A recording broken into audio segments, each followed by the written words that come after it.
Quasar Markets Live. Howard Greenberg.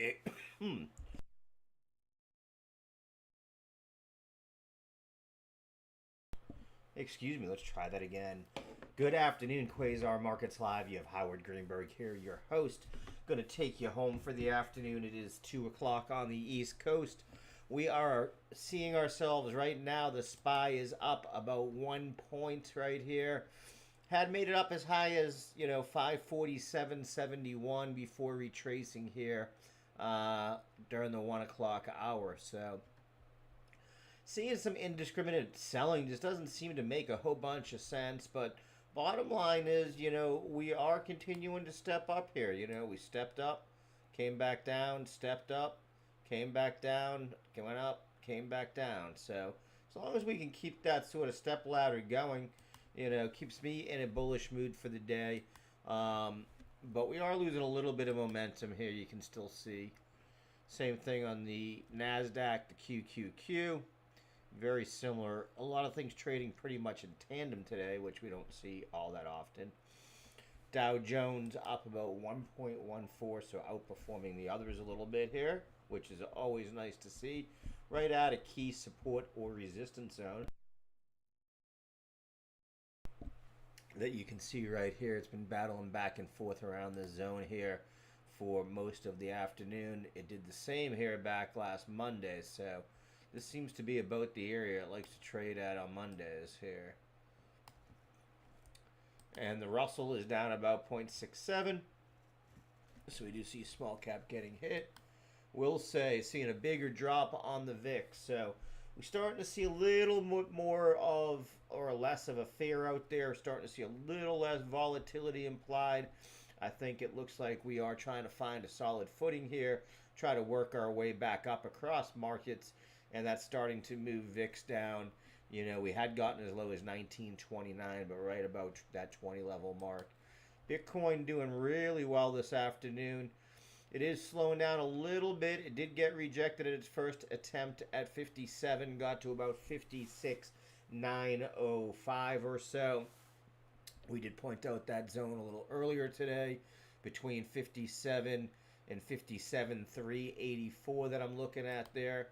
So again, I am looking in between, that 57K to 57,350 as our key zone to keep an eye on today. So that's what I'm watching there. We are holding up pretty well. RSI on the hourly ticking up a little bit, but with Bitcoin, you can go up towards the 80-85 mark without much of a trouble.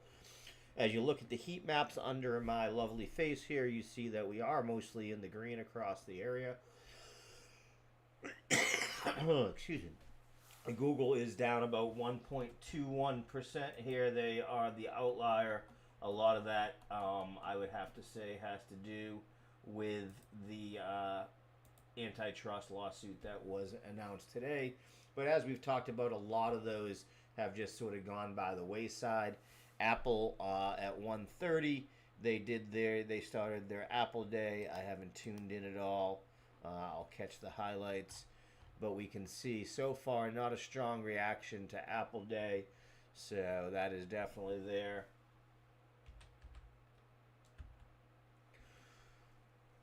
Other things we were looking at earlier today, some of the pumpers have moved back down. You can see SINT that had just skyrocketed. Started at 475 this morning, jumped all the way up to 7, dropping back down. It's still up about 76%. Again, you can see this does have the green support line, this band right under it that shows a little bit of historical support. Comes back, it looks like, from over in this area in the middle of July or so, where this is historically given some support. So we'll see if that can hold. Can it give it another level? If so, that would be interesting. Wheeler is one that did that. It's sort of pulled back to this 50% retracement level after pumping last week, but it's been holding on. So it's another one that I'm keeping an eye on here. Any kind of movement, as you can see here,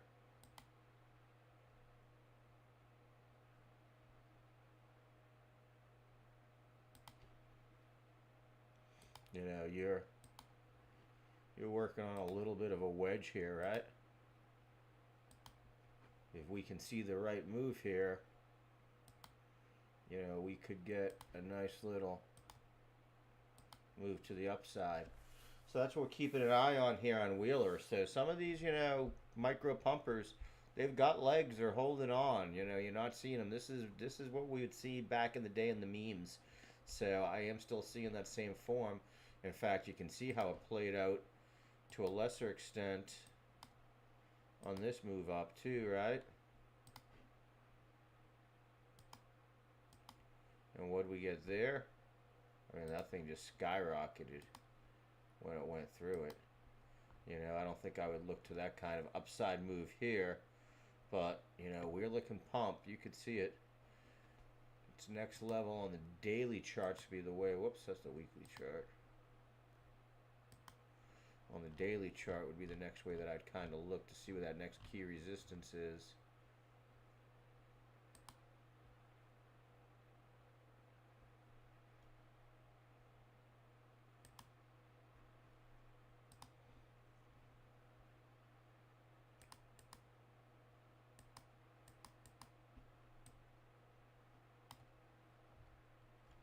Yeah, I hate when it does this. I mean, you got room to 18, at least that 200 MA, if you were to go that far. So, okay, what else is moving today? Pelletier, we know was moving. That was up towards highs of the day, still holding up pretty well there too. So that actually hit 52-week and all-time highs here today. So that's just green sky. So you start to look at, I don't know, you know, there's not a whole bunch you can do there to trot it up. That's impressive. Another one I want to point out that we talked about last week, that I talked about with Big Beat, was JetBlue when it got through its earnings, and then when it had the new job contracts with the pilots got announced last week. You can see the move it's made since then. So JetBlue definitely picking up here. They got some good reports last week, especially with the fact that you know, it was talked to that their technology held up a lot better than their competition when it came to you know, the CrowdStrike issue. That they were actually looking pretty good here. So you can see that they were going to benefit from favorable industry environment and improving business fundamentals, says Bank of America last week. So, you know, since then we've seen a nice move up since that analyst report. Another one that's sort of looking to get back at, you know, can it get back towards this $6 range, 603 to 612. You can see the zone there. That would be the next zone I'd be looking for here.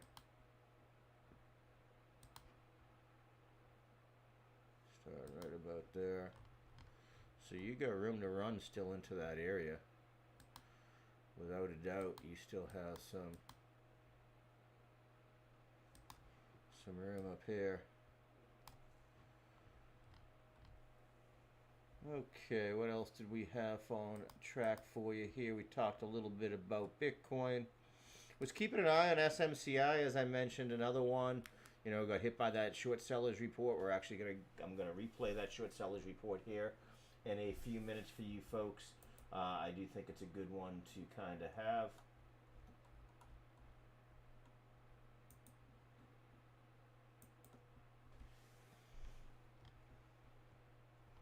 See, that was unable to break through the total resistance zone above 419 here. It got rejected at 417. I really like it if it comes back at that 395 as a 395 accumulation area. Apple now down a 1.2%. It's gone as low as 217.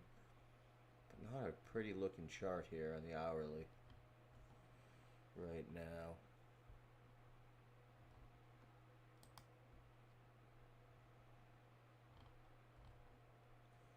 Okay, so that gives you a breakdown of where we are so far does look a little weak here. Like I said, we're going to play the video here of me explaining what short selling is, a deeper dive. And after that, I will come back and break down the rest of the day for you.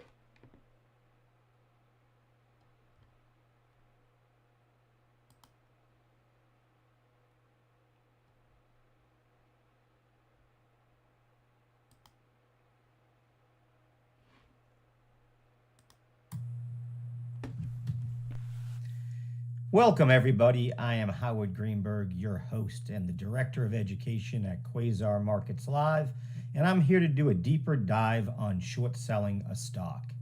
At Quasar Markets Live, we are looking to not only bring you the latest news on all the financial markets, but we want to help teach you how to turn that news into actionable trading ideas. History tends to repeat itself, especially in the markets. So the understanding the causes and effects that a short seller report might have on an individual stock, and historically, how have those stocks performed in the months or even years following the report could help guide your investing technique in the future. Today, I want to discuss short selling, what it is, and a basic example of how it works. We're going to talk about some famous or notorious short sellers and discuss some of their biggest plays. Why do some, retail and regulators especially, consider short sellers' reports a double-edged sword? Who is Hindenburg Research, and what have been some of their targets over the years? And what did they have to say about super microcomputers, SMCI, and how has that stock performed since the report came out? So first of all, what is short selling? Imagine you're at a crowded party and everyone is raving about a particular stock. The buzz is electric and the price is soaring. But deep down, you have a hunch. That kind of hunch that keeps you up at night. You believe the stock is overhyped, overvalued, and due for a fall. What do? Enter short selling, a daring move that lets you bet against the tide, and here is how it works. First, you borrow the stock. You actually borrow the shares of the company's stock from someone, usually a broker, with the promise to return it to them later. Think of it as temporarily renting those shares. Next, we sell high, hoping to buy low later. So we immediately sell those borrowed shares on the open market at the current high price. Cha-ching, you now pocket the cash from that sale. Now we have to wait for the fall. Now comes the nail-biting part. You hope the stock price drops, maybe due to bad news, disappointing earnings, or just plain market reality, whatever your thesis was when you entered the trade. Why? Because you plan to buy those shares back at a lower price. So now that happens, what do? We buy low and we return the shares. When the stock price indeed plummets, fingers crossed, we swoop in. You repurchase the same number of shares, but this time at a lower price. And finally, you return those shares to the original lender. After all of this, you end up either counting your profits or licking your wounds. The difference between the high price at which you sold the shares and at the low price which you bought back those shares is your profit. But beware, if the stock price rises instead, you're in the red, and those losses can pile up faster than a Jenga tower collapsing. Let me give you an example of how that would work. We're going to call this the Great Widget Short. Let's meet our fictional investor, Jane. Jane is convinced that Widgets Inc. is a house of cards. The stock price has been soaring, but Jane suspects it's all smoke and mirrors. So she decides to short sell it. What does she do? First, she has to borrow and sell. Jane borrows 100 shares of Widgets Inc. from her broker and sells them at $100 each. So she pockets $10,000. Now we have the waiting game. Jane watches the news, hoping for a scandal or a disappointing earnings report. Meanwhile, the stock price climbs to $120 a share. Now the fall. Suddenly, Widgets Inc. CEO tweets about an accounting irregularity. The stock tanks, and now it's at $80 a share. Now Jane comes through and we buy low and return the shares. Jane buys back those 100 shares at $80 a piece, spending $8,000. She returns them to the broker, who's none the wiser. And lastly, profit. Jane's profit, the $10,000 from the initial sales, minus the $8,000 it cost her to buy back the shares, leaves her with $2,000. Her victory dance would be on, and her hunch paid off. Selling short is like tightrope walking without a safety net, though. The rewards can be immense, but the risks, oh boy, if the stock defies your prediction and soars, you're in trouble. Margin calls when your broker demands more cash can haunt your dreams. So the next time you hear the crowd cheering for a skyrocketing stock, channel your inner contrarian. Maybe, just maybe, you'll find yourself short selling Widgets Inc. or its real world equivalent. In addition to the conditions I just laid out, though, there are other costs and considerations when shorting a stock. It isn't as easy as that math in that description I just gave. When it comes to short selling, there is a cost for borrowing those shares. The cost of borrowing a stock can be varied based on several factors, so I did want to bring that up and dive a little further into that. Your typical borrowing fee. On average, to borrow a stock from your broker, they're going to charge you a fee somewhere in the range of 0.3% up to 3% per year, depending on how many shares are there outstanding available to be lent out, what is the demand, that's its own market. These fees are applied daily, so if you hold a short position for an extended period, the cost can really add up and break into those profits. There are also fluctuations and extraordinary cases. You do have to keep in mind that the borrowing fee isn't fixed. It can fluctuate at any time based on market conditions, demand for that stock, and the available inventory. We saw this happen during the GME crisis, right? It was extremely expensive to borrow GME shares, which shot up a short squeeze. In extraordinary cases like that, the borrowing fee can even exceed 100%. Yes, you read that right. Factors like high demand or limited availability can drive borrowed costs sky high. So when you're doing this, you really have to have good risk management. As a short seller, it is essential to factor in these borrowing costs when you plan your trades. Remember that borrowing shares can be recalled at any time, usually by the brokerage.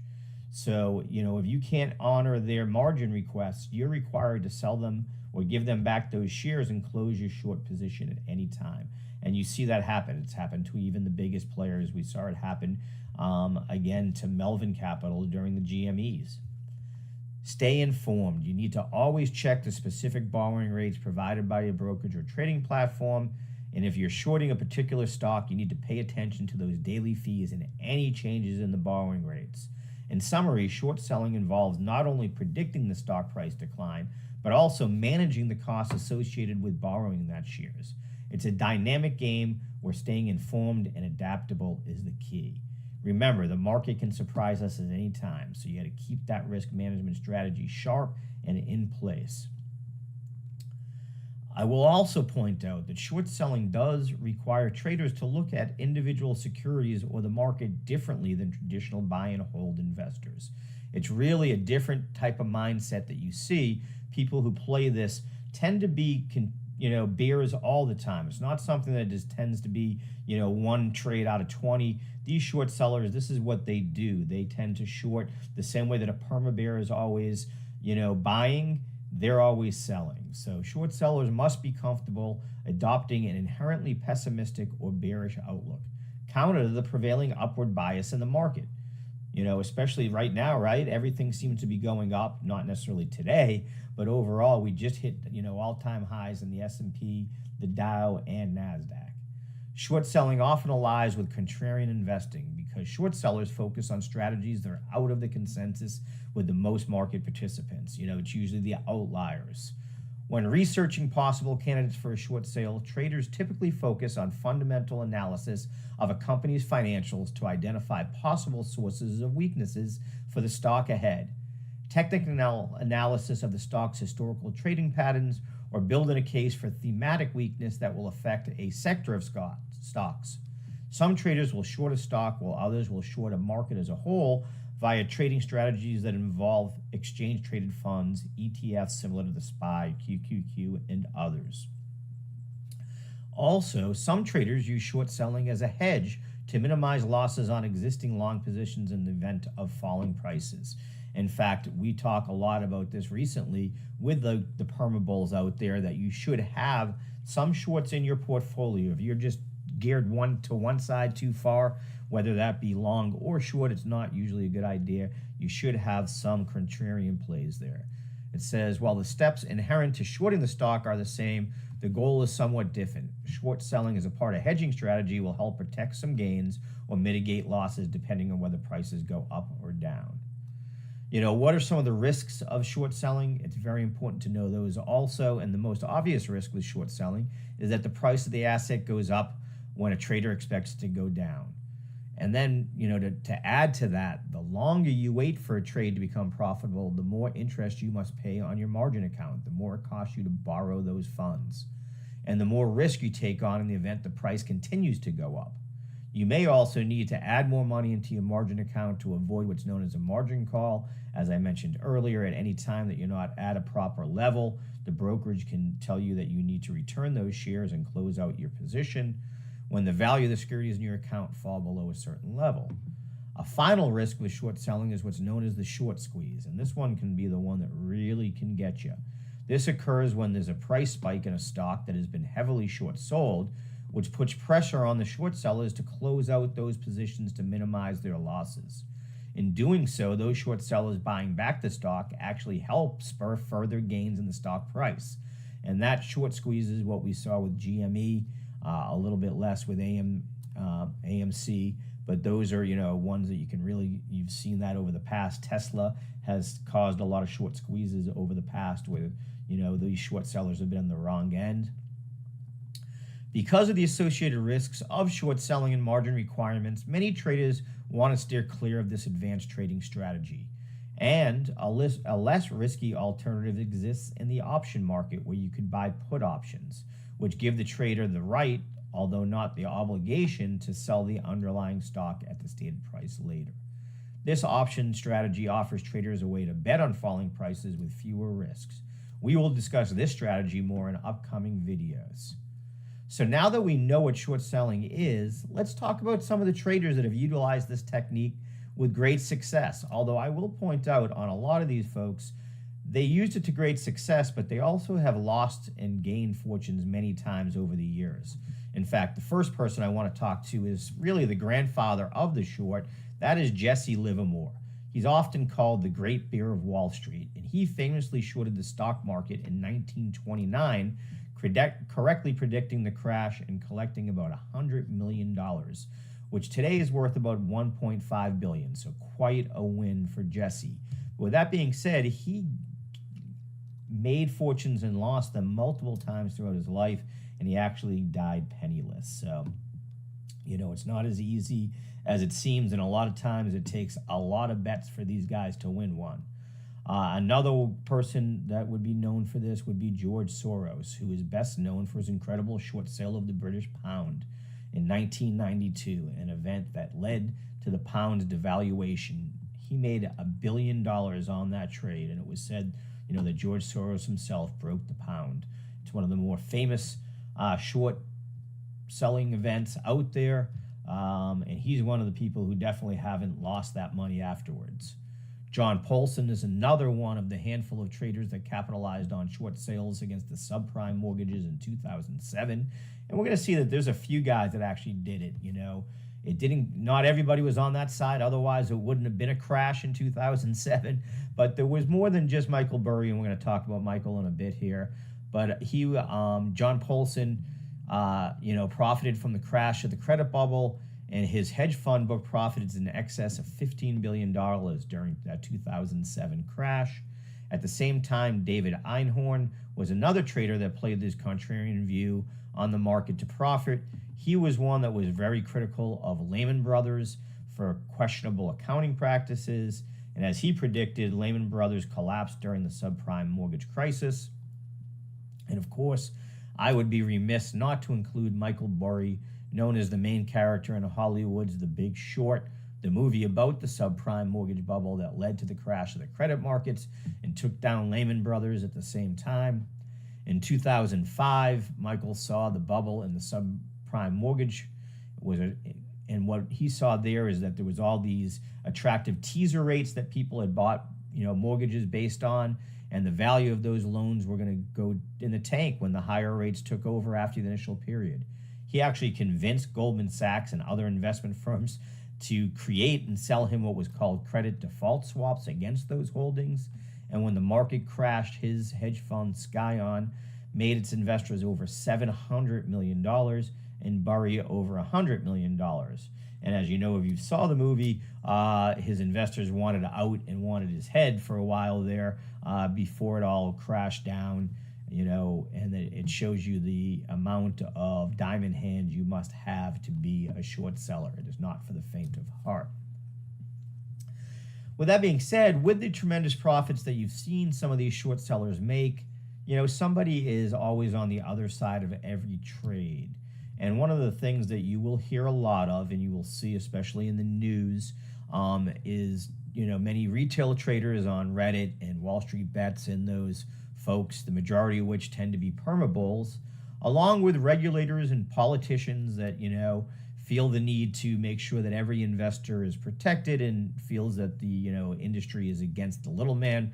Not that I argue with that approach. I do think that, one of the greatest things that Quasar Markets and Quasar Markets Live is hoping to add is, insights and transparency into these markets to give the retail trader an equal footing to, the institutional traders. And most feel that the short sellers, and especially the firms that release these short seller reports, are only looking to make profits and therefore cannot be trusted. So, it's important that we discuss this skepticism. If we're going to discuss trading using these ideas, we need to look at this also. And there is definitely skepticism surrounding short seller reports. They can often lead to significant stock price drops, which can trigger security class action lawsuits. You see that happen a lot. But then what we also sometimes see a lot of is that these unscrupulous people that are doing some of this, and not some of the folks we're going to talk about today, but others, are using inaccurate or false information in these reports. And we've seen the Ninth U.S. Circuit Court of Appeals cast doubt on the reliability of some of these reports. And we've seen them throw out multiple class action suits that were brought based upon these reports, saying that the underlying information was incorrect or inaccurate. So what we have to keep in mind is that motives matter. And when the short seller publishes reports, their motivations do matter. The SEC watches these reports closely and has brought litigation against unscrupulous firms and individuals. And the other thing we want to look out for is unidentified sources and then the reliability of those sources. These short seller reports will often cite confidential sources. However, allegations based on these sources must meet specific standards to corroborate their reliability. So the courts really look at that, and they've scrutinized whether the sources are adequately identified and whether the information provided is sufficiently credible.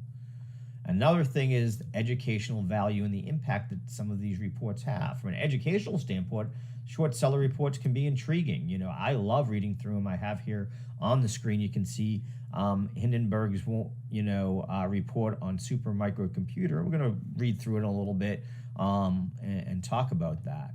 Even large cap companies can feel the impact of these reports. They've taken down some of the biggest in the game, from Carl Icahn that we're going to talk about, that Hindenburg went after, to others. There's also legal considerations. We want to make sure that the authors and publishers of these reports are ensuring accuracy and reliability in their sources, and it's crucial for that. In summary, short sellers reports are a double-edged sword that sometimes reveal critical truths. Other times, adding noise to the market, though. As investors, it's essential to approach them with a discerning eye and conduct independent due diligence. Don't just listen to the report, but then do your own research and confirm. Short seller reports can trigger legal battles, and companies face challenges in defending against them. The interplay between financial motives, credibility, and stock price impact is complex and often litigated. Remember, the stock market is a battlefield where information wars are fought, and short sellers play a controversial role. So now that we've gone over that, let's go over about some of the information that Hindenburg released when it comes to super microcomputer. I've basically gone through this big report here and taken out some of the big points that I've took from it. But basically, Hindenburg Research, who's a well-known activist short seller, published a report alleging significant issues within Supermicro, who is a $35 billion server maker in Silicon Valley, and as it says here, that has ridden the wave of AI enthusiasm. The report highlighted glaring accounting red flags, undisclosed related party transactions, sanctions and export control failures, and customer concerns. Hindenburg took a short position in Supermicro stock, which has been profitable for them, and we'll see how profitable it has been in a little bit here. The investigation spanned 3 months and involved interviews with former employees and industry experts. So again, Hindenburg, while they won't tell you exactly who they spoke to, they, they definitely state enough facts to give credible information or to consider their information credible. In Supermicro's response, it took them a while to comment. They finally did discuss it today. And they said that it contained false or inaccurate statements about SMCI. It did not say what statements it was that it were wrong. In its first comments on the allegations, Supermicro said the report contained misleading presentations of information that have previously shared publicly. The company said it would address those statements in due course without elaborating. But it has had a, very negative effect on the stock's price. Supermicro's stock has declined almost 3% immediately after it was released, and it dropped down to 547. But after seeing some recovery last week, it's now down at 452 and is down 29% in the last month. Something to really keep in mind. And despite a 93% rise in its share price this year, the stock has pulled back 60% over the past 6 months. In August alone, its shares were down 29%, marking their worst month since October 2018, and this is due to its deteriorating profit margins. They also pointed out, as I said, some accounting issues, and they brought up some, and like Supermicro said, some previously disclosed information, but in 2018 they were temporarily delisted from NASDAQ for failing to file financial statements. So what Hindenburg did is they tried to show a track record of improprieties or admissions by the company when they're dealing with the SEC, trying to say that this could be playing out again. Because in August of 2020, the company faced charges by the SEC for widespread accounting violations, including improperly recognizing revenue and understating expenses. And after paying a $17.5 million SEC settlement, Supermicro rehired top executives involved in those accounting mishaps. So, they're doing that. With that being said, Hindenburg, as I mentioned, has, a crossed, history. They haven't always been right. And so let's talk a little bit more about Hindenburg in general. They're a short-selling based activist firm from New York City. They were founded by Nate Anderson, and it has gained prominence for its fearlessness in targeting high-profile companies. They're not scared of anybody. And despite potential legal challenges, Hindenburg has regularly published influential research reports that impact share prices. And we're going to go and look at a couple of the ones that they hit and, how it hurt. We've gone over what short selling is, there, but we know it involves borrowing an asset such as shares and selling it with the expectation that the price will decline. And the goal is to buy back the assets at a lower price, pocketing the difference. Hindenburg's approach is to typically focus on companies that it considers, and it uses this word or this set of words a lot, a house of cards. Their research aims to expose vulnerabilities and overvaluation in the companies that they target, and they describe their mission as popping bubbles where they see them. A little bit about Hindenburg's performance is, according to Breakout Point data, Hindenburg has been a standout performer among short sellers. In 2022, their 10 short targets experienced an average share price decline of 42%. So again, they had 10 targets in 2022, and those, stocks dropped by an average decline of 42%. And then in 2023, they had 7 targets, and they went down an average plunge of 36%. So again, we're seeing that. They also had successful short calls already in 2024 versus U.S. biotech Renovaro and a Swiss-listed fintech called Temenos. So, we've definitely seen them do that. Over the years, we've seen some of the companies that they've targeted, and they've gone after, some of the biggest people out there, from Carl Icahn to Gautam Adani, who is, one of India's richest, if not richest person. A couple of ones that I took a look at here were in 2023, they wrote about Carl Icahn and his company Icahn Enterprises. And I have it up here on the screen, and it's pretty dramatic to take a look at, quite honestly. You can see they issued that report right here on May 2nd when the stock was trading at 50, and over the course of the next month or so, month and a half, that stock dropped all the way down to 18. So from 50 to 18, and then, it had a nice little rebirth, so Carl was able to convince people things weren't that bad, and it went up as high as 35, so about half of the drop that happened, it retraced. But what you'll then see is it's continued to fall, and right now it's sitting at about 12.94 at some of the lowest in the 52 weeks. So again, this was trading at $50 when they targeted it, now at 12. So, they definitely, had a big effect, right? They wrote about how Icahn Enterprise alleging that it lured in retail investors by paying an unsustainable distribution, while Icahn masked details about his risky personal margin loans, which they suspected were sizable. And then in August of 2024, the SEC charged Icahn over allegations that he misled investors by failing to disclose his multi-billion-dollar margin loans, fining him $2 million to settle the charges. So, again, a lot of the stuff that they do does tend to end up in charges against some of the people from the companies. Another one that they did here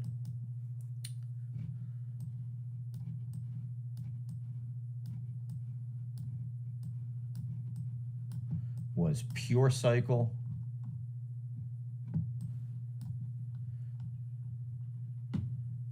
Pure Cycle, they wrote about in May of 2021, alleging that the green recycling SPAC was an ESG charade sponsored by the worst of Wall Street. I do love their rhetoric. And again, you can see that stock went from 26 to 998 in a matter of a week. Again, like a lot of them, we see the initial bounce back. In fact, it broke back to a high above where they had called that short report. So, it did rebound, but what do we see? That over time, they proved to be correct. And this thing has gone down now to 5.76. It got as low as 2, again, from 25. And 6 months later, the company's CFO resigned. In July of 2022, the company announced the resignation of its chairman and CEO, and who they had noted in their report had previously run 6 failed public companies. So again, Pure Cycle, look at that beatdown that they led to, and it's proven to be pretty right. Another one that I watched play out, during COVID was Nikola. Nikola was a darling to some when it launched. I mean, it went just in a matter, of a few months from lows at around 300 all the way up to 2,800. But it's a real scary story after that, right? They come out in September of 2020, and they pointed out that, they released a report titled Nikola, How to Parlay an Ocean of Lies into a Partnership with the Largest Auto OEM in America, that with the help of whistleblowers called out a vast array of alleged lies and deceptions by Nikola in the years leading up to proposed partnership with General Motors.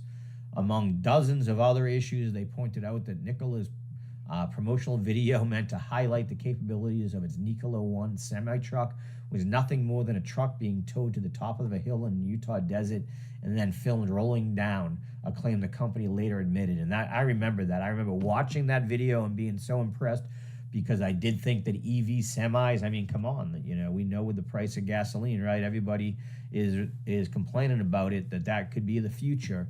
But this was just nothing more than a scam. Nikola's founder and executive chairman, Trevor Milton, resigned from the company 10 days after they did the report.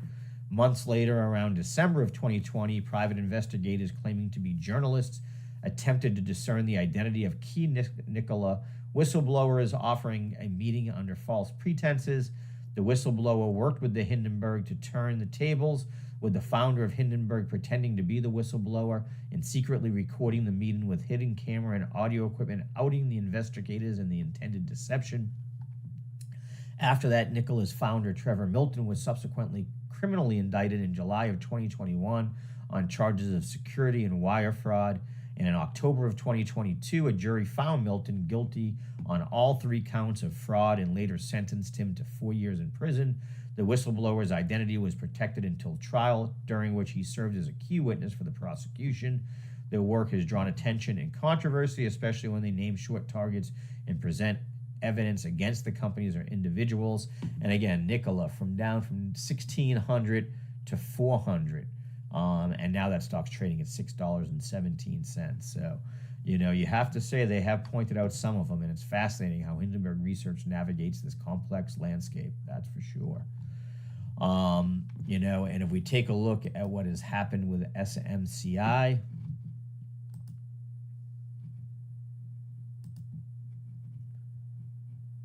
since the report has been announced, it was trading up around 628. It has dropped as low as 398, regained a little bit to 446 here, but again, 446 from 600 is a tremendous loss. You've seen a weekly loss of 14%, a monthly loss of 30%, and a 6-month loss now of 60%. So looks like where there is smoke, there is fire. We will see over the coming months. So that's a little bit about short selling, short sellers, some famous ones over the year, what these short seller reports look like, and what happens to some of these companies after this, these reports come out. Thank you so much for joining me again. I am Howard Greenberg, your host of Quasar Markets Live and our Director of Education here. Have a fantastic day and good trading.